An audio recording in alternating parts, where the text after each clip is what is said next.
നിർണായക മത്സരത്തിൽ വിജയം കുറിച്ച ഇന്ത്യൻ വനിതകൾ.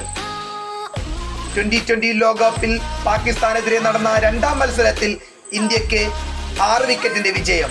ടോസ് നേടി ബാറ്റിംഗിനിറങ്ങിയ പാകിസ്ഥാനെ ഇന്ത്യൻ സംഘം 105 റൺസിൽ ഒതുക്കുകയായിരുന്നു.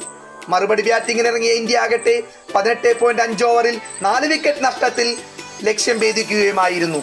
ദുബായ് ഇന്റർനാഷണൽ സ്റ്റേഡിയത്തിൽ നടന്ന മത്സരത്തിൽ ടോസ് നേടിയ പാകിസ്ഥാൻ ആദ്യം ബാറ്റിംഗ് തിരഞ്ഞെടുക്കുകയായിരുന്നു. ഇന്ത്യൻ ബൗളിംഗിന് മുന്നിൽ പിന്നീട് പാകിസ്ഥാൻ അക്ഷരാർത്ഥത്തിൽ കീഴടങ്ങുന്ന കാഴ്ചയാണ് കാണാൻ കഴിഞ്ഞത്. 3 വിക്കറ്റ് എടുത്ത അരുന്ധതി റെഡ്ഡിയാണ് പാകിസ്ഥാനെ തകർത്തത്.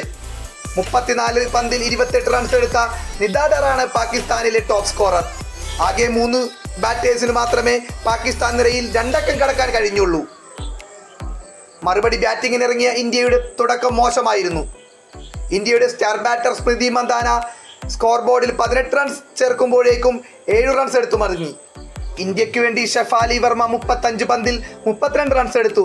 ജമീമ റോഡ്രിഗസ് 23, ക്യാപ്റ്റൻ ഹർമൻപ്രീത് കൗർ 29 റൺസ് എന്നിവർ ഇന്ത്യൻ ബാറ്റിംഗ് നിരയിൽ തിളങ്ങി. പാകിസ്ഥാന് വേണ്ടി ഫാത്തിമ സന 2 വിക്കറ്റുകൾ നേടി. സാദിയ ഇക്ബാൽ, ഒമൈമ സൊഹൈൽ എന്നിവരും പാകിസ്ഥാന് വേണ്ടി ഓരോ വിക്കറ്റുകൾ നേടി.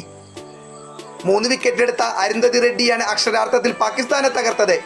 ഈ ലോകകപ്പിൽ ഇന്ത്യയുടെ ആദ്യ ജയമാണിത്. ആദ്യ മത്സരത്തിൽ ഇന്ത്യ ന്യൂസിലൻഡ് വനിതകളോട് തോറ്റിരുന്നു.